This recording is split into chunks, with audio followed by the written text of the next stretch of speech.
And it's a real honor to be here today, especially to be talking to Rachel Laudan, whose work I'm a huge admirer of. I think especially the combination of an insight into food, building on an understanding of global history and science and technology. Hopefully those are some of the themes that we can talk about today. Where I'd like to start is with something that we hear a lot in kind of modern day discourse about food.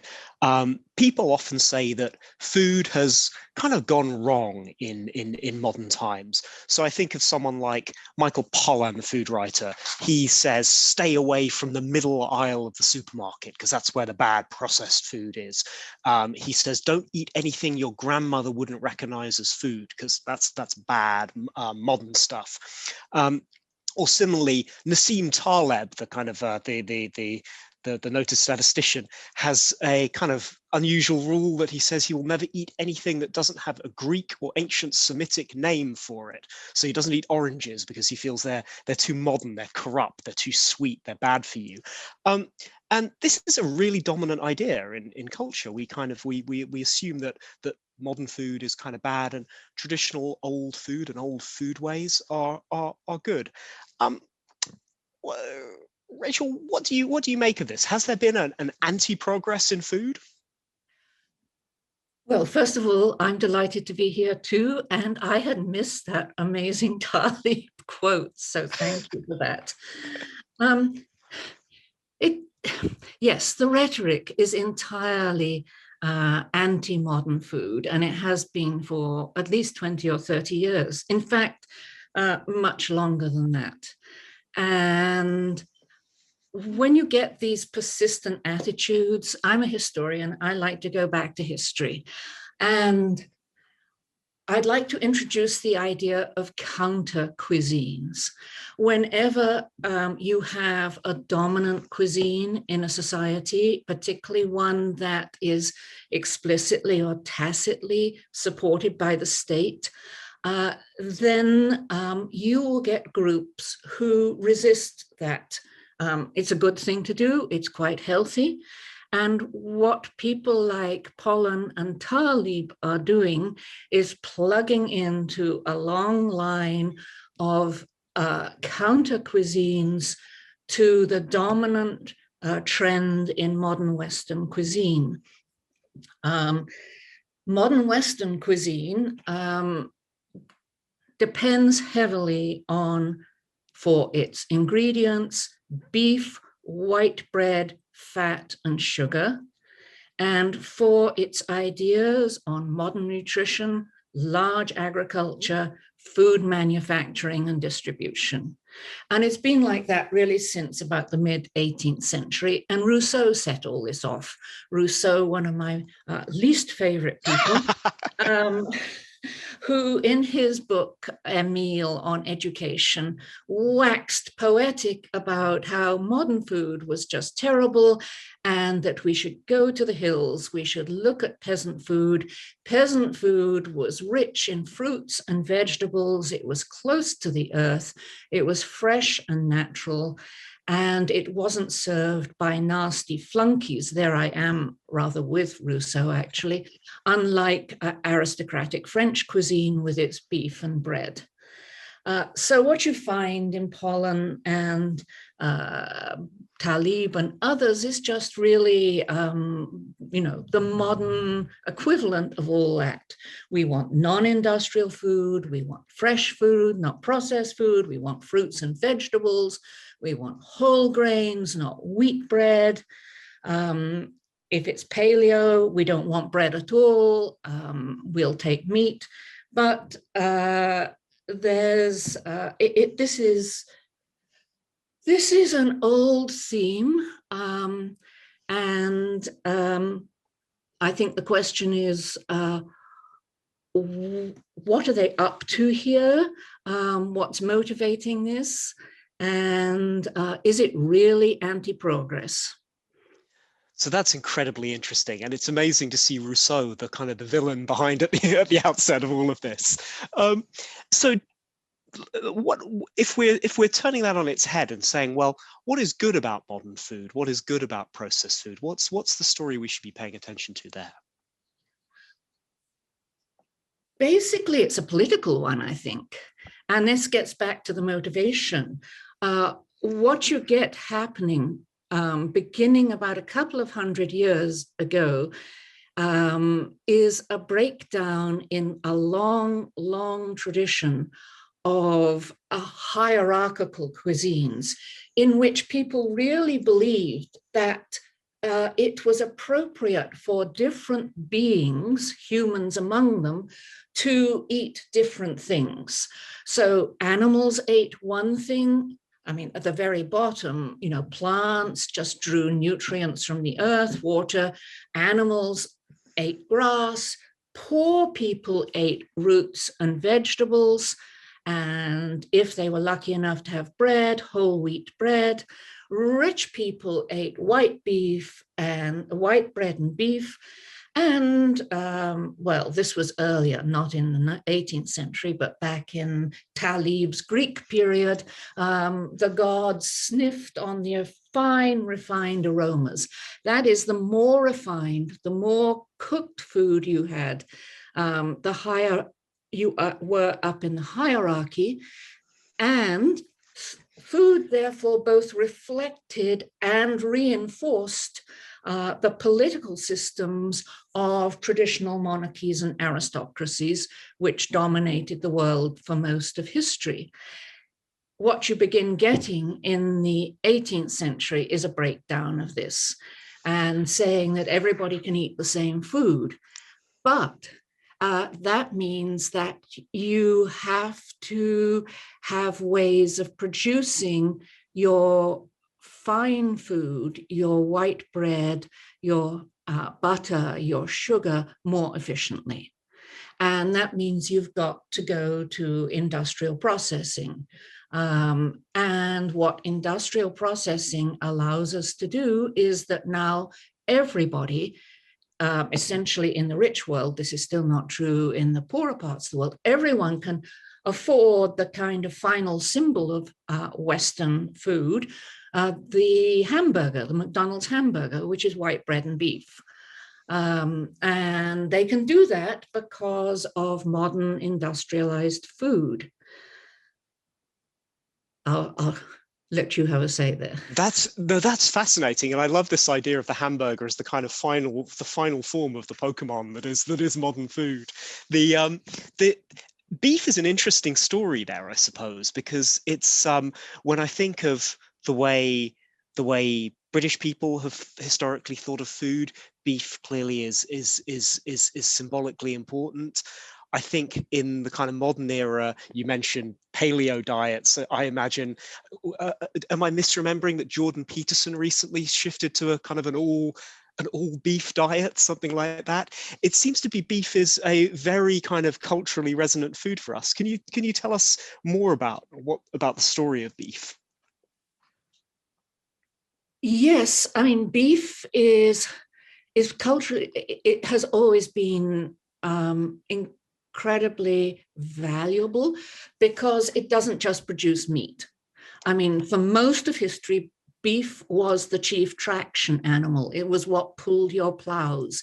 It was what pulled your carts of grain into the cities. Beef also, at least in the female part of it, is what gives you milk. And even if people didn't drink milk fresh, they made it into all kinds of preserved foods, yogurt and cheese, that were very valuable. So you don't go about killing your main animal. A story that I always like to tell is that at the Olympics in ancient Greece, the big event was not the competitions, but the sacrifice to the gods. Wow. And they killed, for the sacrifice to the gods, they sacrificed 30 cattle. And that would be like today sacrificing or throwing onto the flames 30 Rolls Royces or something like that. I mean, this was a really valuable animal. And compounding that, it's big and it's strong and it has red flesh. And red is manly, red wine, red beef. So yes, beef has huge and historic resonance that kind of gets carried down in sayings and in songs, the roast beef of Old England and things like that. Yes, beef has huge resonance. This is fascinating, and I guess it comes when I think of the title of your book, Cuisine and Empire. I think of obviously one empire that we associate with beef, as you say, the roast beef of Old England, beef and liberty is the history of the British Empire. How, as a kind of an empire of modernity, and one that talked in some ways a lot about aspects of food, how did the British Empire change the food that we eat? I'd like to say a preliminary to that, because I think at the moment, in general discourse, there is a great reaction against empires, and it's very difficult to talk about them without being invited to make moral judgments. I don't want to make that, I mean, I have ideas about that, but I want to talk about empires in connection with food, because empires have been the dominant political unit ever since the Persian Empire was founded 4,000 years ago.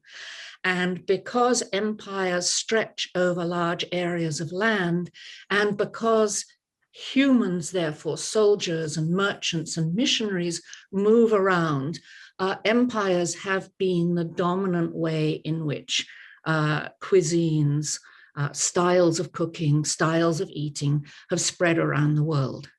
So the British Empire wasn't the first, and even in the 18th and 19th centuries, I don't have to remind listeners here, it wasn't the only one. There were many other European empires. There was the American one, there was Russia, there was Japan. They were all having empires. Of course, the British one was the biggest. How did it affect the world food? Well, it happened to come along just at this time when food hierarchy was breaking down, and you were getting a middling cuisine but that was better than the long-term cuisine of the poor, the humble cuisine, which was basically just starchy, 90% starch, whether it was grains or roots or tubers, and the cuisine of the well-to-do, which was rich in meat and fat and sugar and alcohol and spices and exotic ingredients brought from a long distance.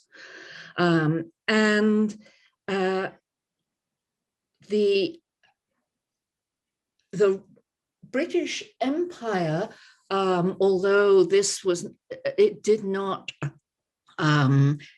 it took this middling cuisine, which had most of the features of high cuisine, except its exclusionary nature, to all the settlement colonies,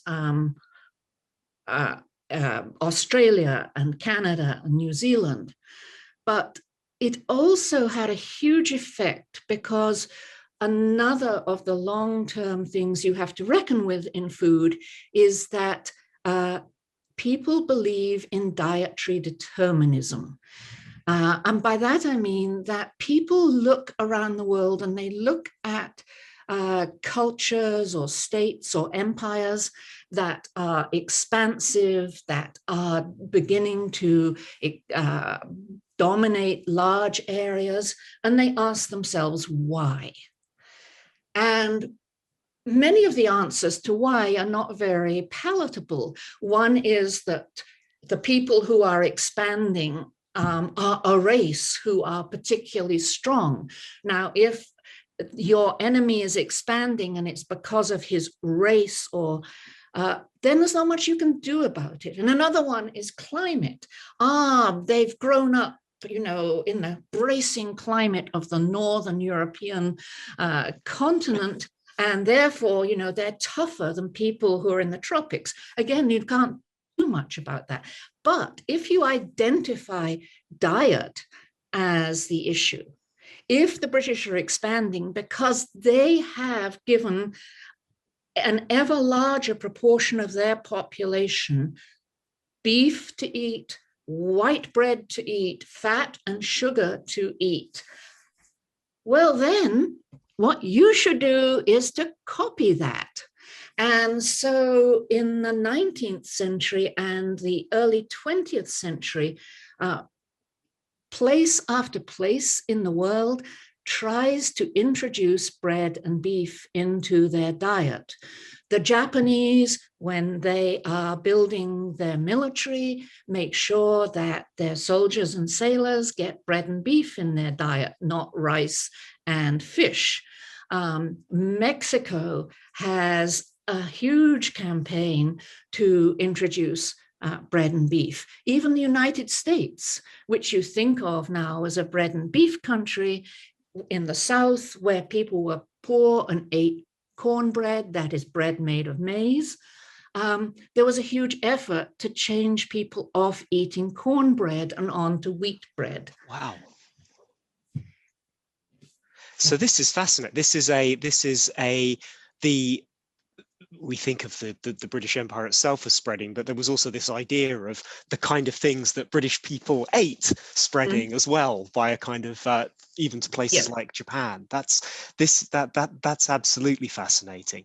And I guess this question of this idea that you are what you eat is something that people are still very attached to in different ways. So I mean, the kind of the popular meme about eating soy somehow making people weaker or affecting people's hormonal balance, which you kind of hear in fringes of the internet today, in some ways is, I guess, just a manifestation of these old beliefs that there are really important cultural values to your diet. Yes. And if we go back to counter cuisines, our talibs and paleos and pollens, paleo is obviously saying that you are a strong and independent and usually a sort of man. Yeah. And the fresh, natural, nothing that grandma wouldn't eat is signaling that you you have some kind of worries about modern food, some of them perhaps quite justified because you don't like the environmental effects of modern food, some of them perhaps just a matter of status, that when everybody can eat bread and beef, how do you distinguish yourself? How do you show that you are an educated, well-to-do person? So yes, it's very hard to get away from this idea that what we eat really does shape us. That is fascinating. I suppose, so we have an international audience or viewership here today, and I imagine that for some people in other countries, they will look at two British people talking about food and kind of laugh, because in some places the reputation of the food of Britain is perhaps not the best. Certainly something that I've encountered around the world. This kind of view that British food is this kind of, I don't know, a parade of boiled mutton and other kind of culinary atrocities. Now, I guess this is worth reflecting. Is this true? And more importantly, why has it obtained this kind of incredible mimetic value in so many places? I just roll my eyes and I don't know. I mean, when you get Paul Krugman, the Nobel Prize winner for economics, talking about it in the New York Times, when you get Paul Friedman, his professor of history at Yale, giving a whole course that begins, is it possible to give a course on a history of food that's as bad as the British? Then and the British themselves, the cookbook author Elizabeth David, who did so much to reshape British food after World War II, was very scathing for most of her life about British food. I think, what who's making this judgment and who are they making it about? You've got to corral it a bit because it's such a vague thing. Let's say between the Industrial Revolution and the year 2000. And for that period, let's divide it by class because we are talking about class all the time here. The upper class in Britain and in France and in Japan and in Chile and in Mexico and in India all ate French food. You might even call high French cuisine Anglo-French cuisine, because without the British Empire, French cuisine would never have spread around the world as far as it did. There were 5,000 French chefs in England in 1900. So,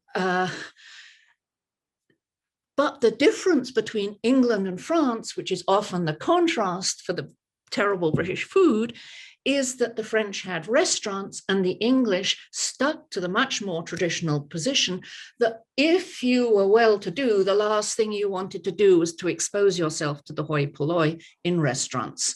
And so British upper-class food was in clubs and in private houses, and American visitors had no way of encountering that. So that they didn't know.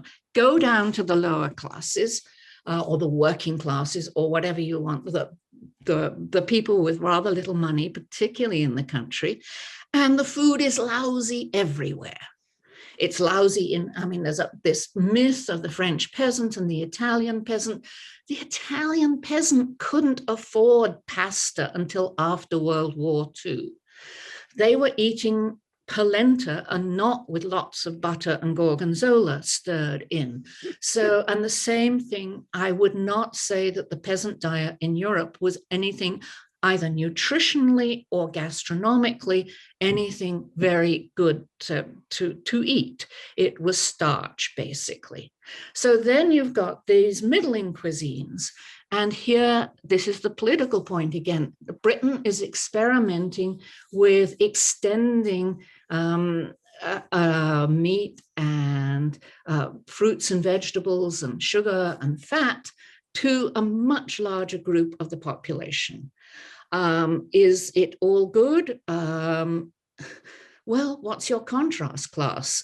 It's not as good as the high French cuisine, but it's an awful lot better than what people were eating on the farms in Wiltshire when the farm workers when I was growing up, or what people were eating in Bradford or Leeds if they worked in a factory.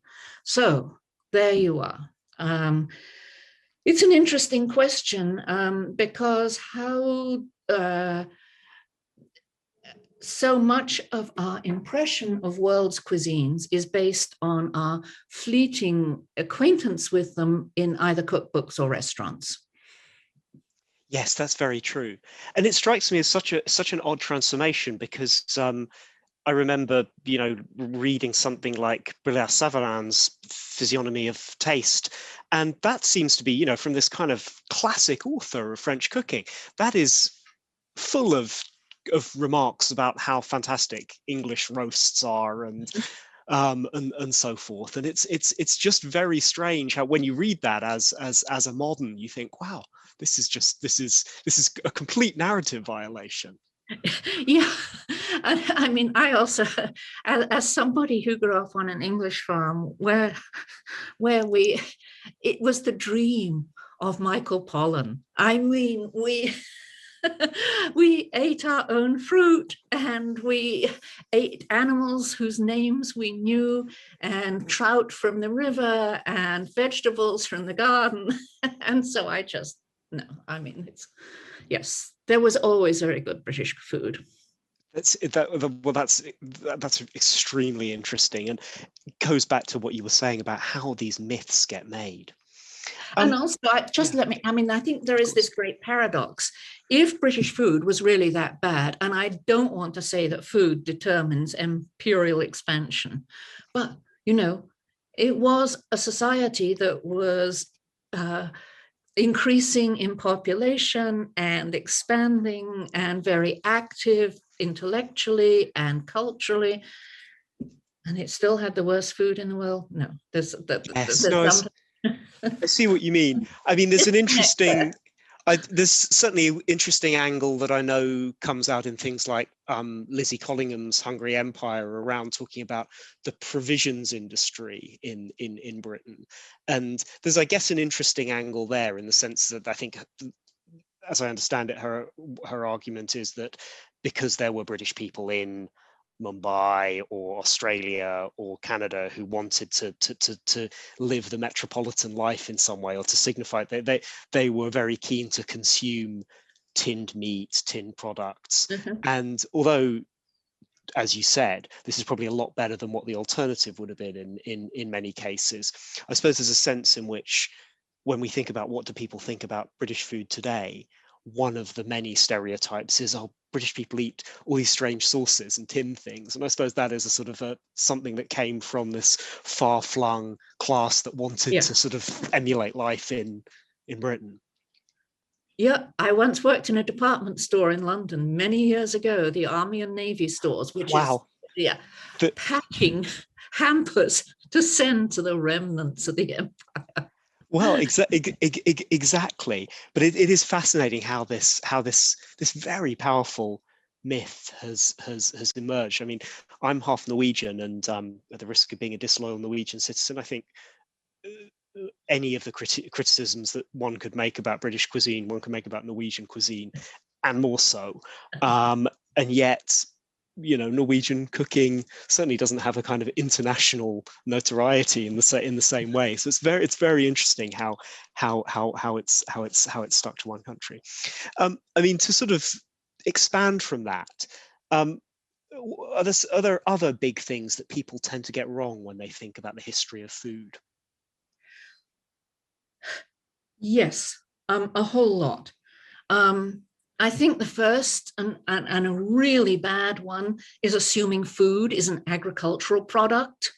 The American author Wendell Berry famously said, eating is an agricultural act. Well, no, it isn't. Animals eat plants and animals sort of in the field. We don't. We eat processed food, and that's one of the things that distinguishes us from the animals. And all human food is processed. Okay, there are oysters and there is lettuce, but basically everything humans eat is processed. And one of the features that distinguishes us from the animal kingdom, a few animals do a few things to prepare food a bit, but basically they don't prepare food to anything like the extent that humans do. So eating food is a technological act, at least as much as an agricultural act. It's a technological product. And it means that we can make food that is good to think before it's good to eat. We imagine what we want in our food. And this, I think, is the single biggest problem. If you read Jared Diamond's Guns, Germs, and Steel, which has had a huge impact and is given to almost every American high school kid as the great book that they have to read, the first third is on food, and it's all on agriculture. There's nothing about what happens after harvest to make food that we actually eat. So food is not an agricultural product. It's something we have transformed.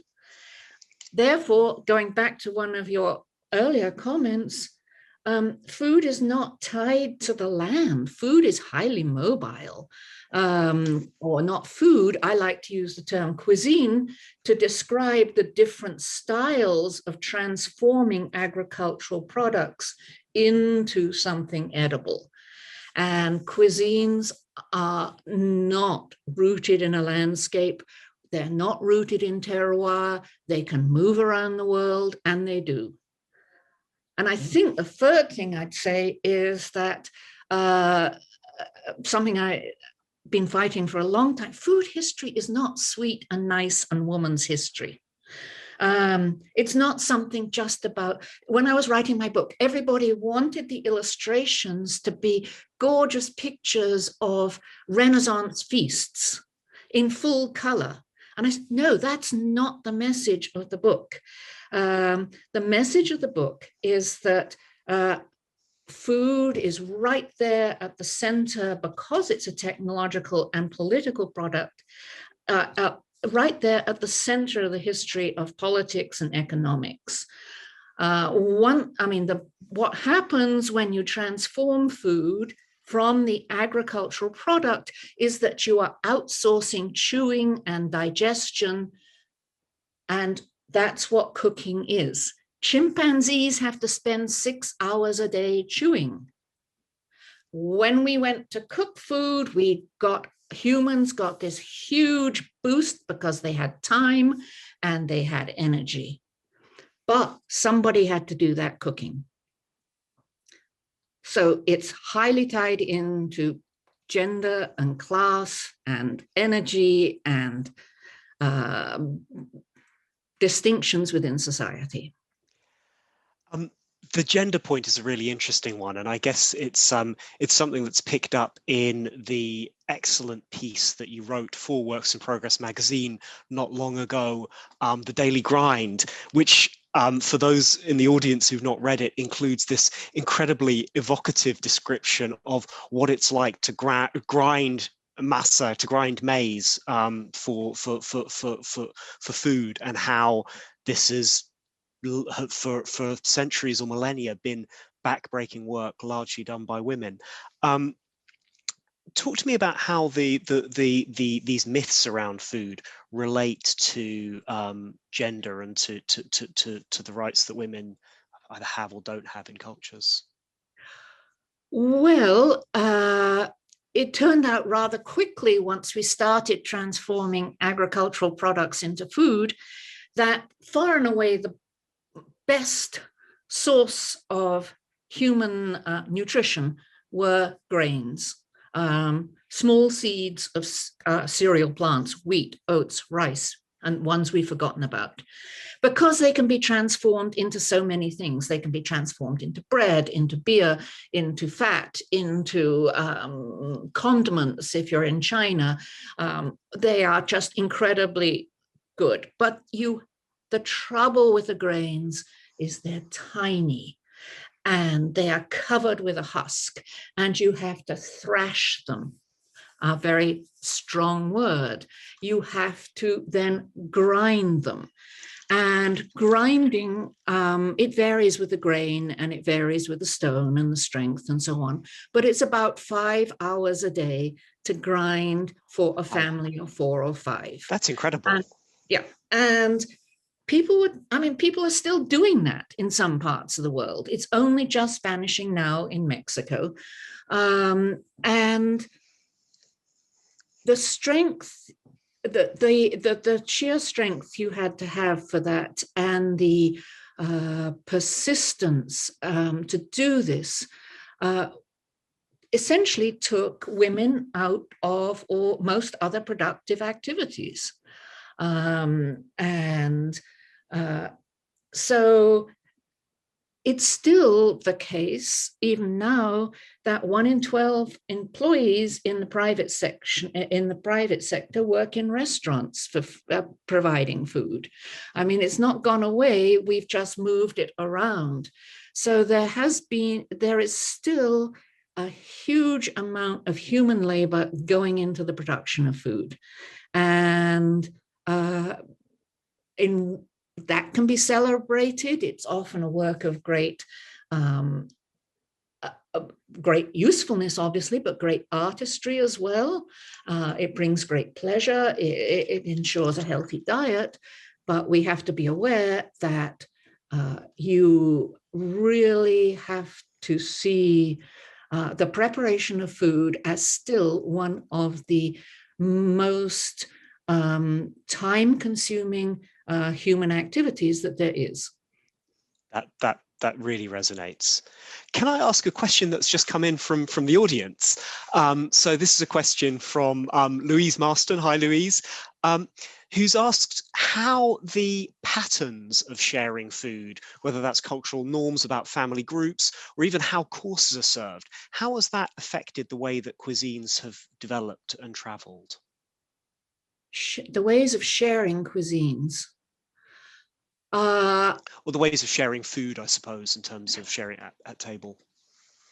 Sharing at table, yes. I think we think of the family meal as kind of the archetype of the meal. I think that's a mistake, perhaps even for the humble, the poor, where often women fed everybody else except for them, and they ate after the family.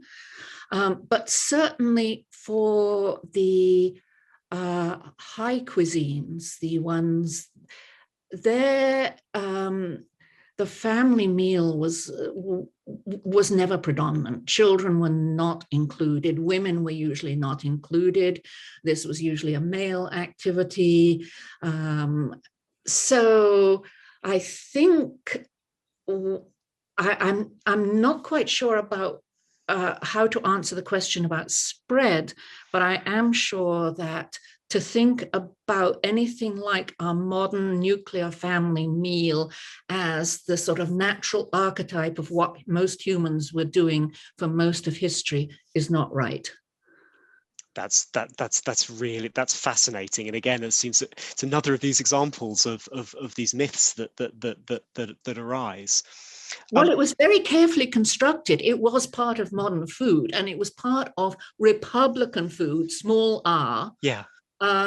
Where the idea was that you had to have the family meal because children would be both well-fed nutritionally, but also would imbibe the correct civic attitudes from their parents' conversation at the table. So in the 19th century, in both the United States and Britain, this was a very, because traditionally in Britain, in the upper classes, the children didn't eat with the parents. But people who wanted this reformed society, a non-aristocratic society, and particularly in the United States, that's when the family meal becomes so important because of this dual function of training children and raising healthy citizens. That really makes sense. We've had another interesting question in the chat, which is sort of almost a desert island discs type question, which is, what do you think was the single most important food for driving pre-industrial human progress? What would you pick? Grains. No doubt. Simple Absolutely. one. Yeah, not a there's not any question about it. That makes a lot of sense, and it feels like we have been we as moderns are very ungrateful to that, because we reward grains with vilification and paleo diets and so forth, and it sounds like we should be grateful to them. Why are grains so great? They are storable, they are transportable. They're heavy. You really have to transport them by water. By land, they can only go about 5 to 10 miles until you get steam transport. And they can be transformed into so many different things. I don't think that's a point that's often appreciated enough. Alcohol, bread, fats, condiments, sugars. Malt sugar, that's a grain product. So no, grains, without grains, no cities, no modern societies. Now, there are huge disadvantages that come along this hierarchical society that I've been talking about, but grains are what fuel human progress. One thing that I think just comes through on every page of Cuisine and Empire is in some ways, your quite unique academic background, that you had a distinguished career in the history of science and technology, and then came to the history of food. Can you tell us a bit about that journey and what perspective it's given you on this subject? Well, the history of science and technology is absolutely crucial to this, because I didn't come to history of food looking at it as a gastronomic or aesthetic experience. I came to it looking at as a technology. The history of science allowed me to understand people's attitudes to, say, nutrition through history. The history of technology had taught me an awful lot about ways to think about technologies that invent too big a focus on invention as opposed to innovation and diffusion, warps one's understanding of how novelties really get a grip. The idea that most inventions or discoveries take place within bigger traditions, and I call those traditions cuisines, for food, styles of preparing, transforming these agricultural products into things we eat.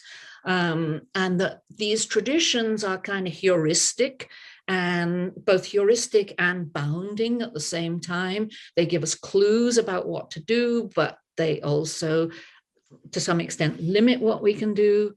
The whole discussion of technology transfer, and that transfer of technologies or foods is, you can't usually just ship a technology somewhere. You have to ship a person with it, because that kind of tacit knowledge of how to do it is so important.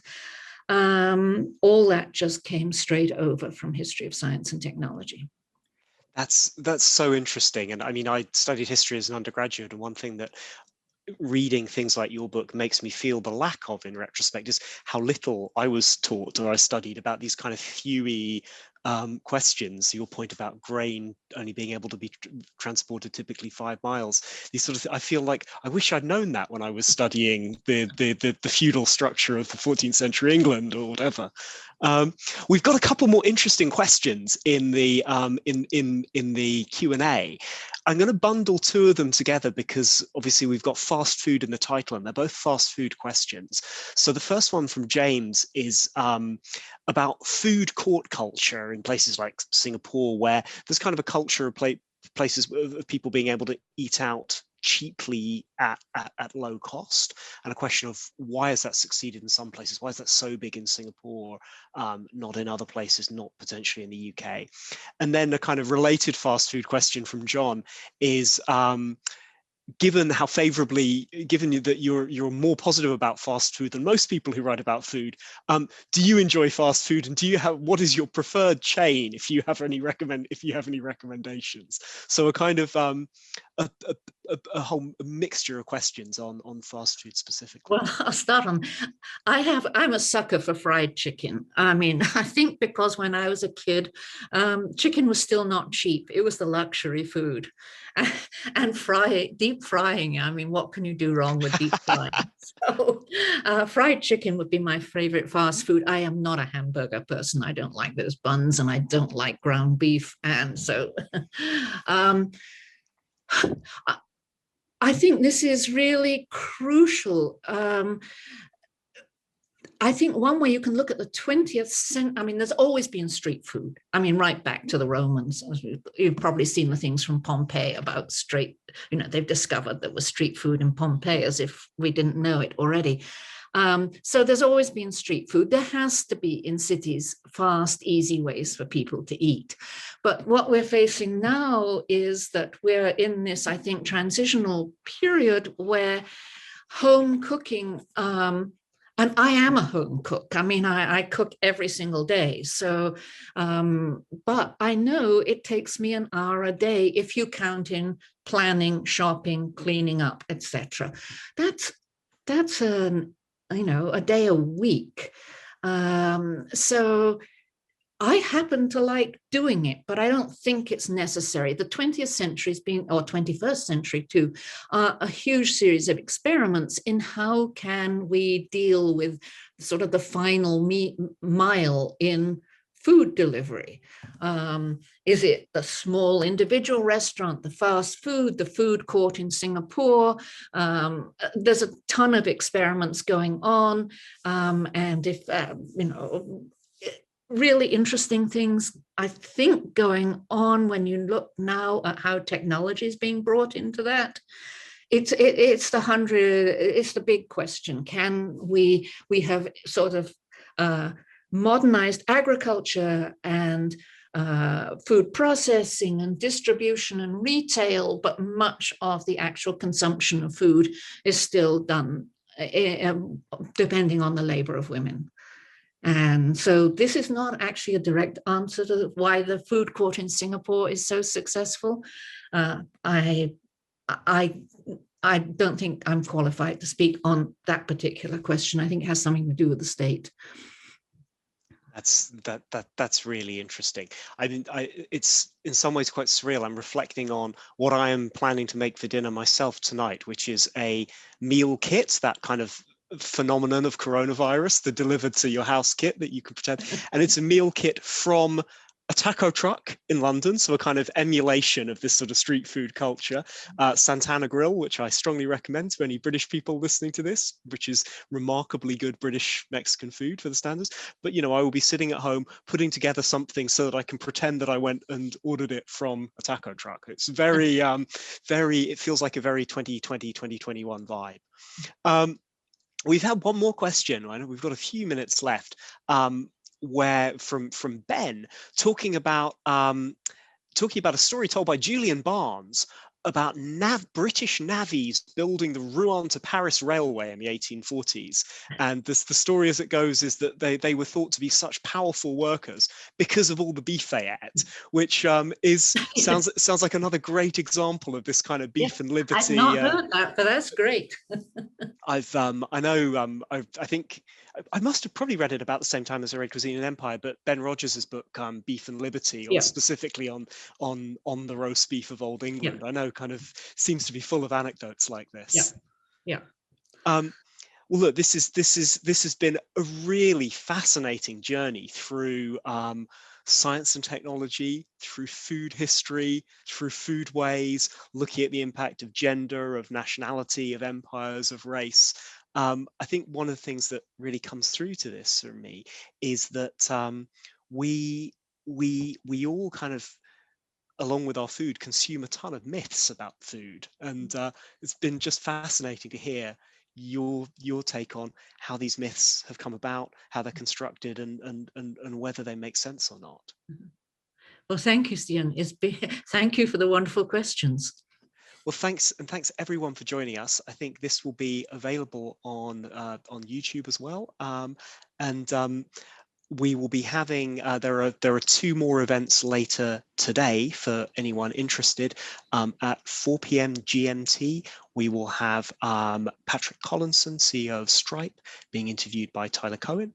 And at 6 p.m. today, we will have the psychologist and author Steven Pinker being interviewed by Stuart Ritchie. So if anyone can join us, it's going to be a really interesting afternoon. Thank you very much for joining us, Rachel. Thank you so much. This has been fascinating, and we'll leave it there. Thank you. Thank you.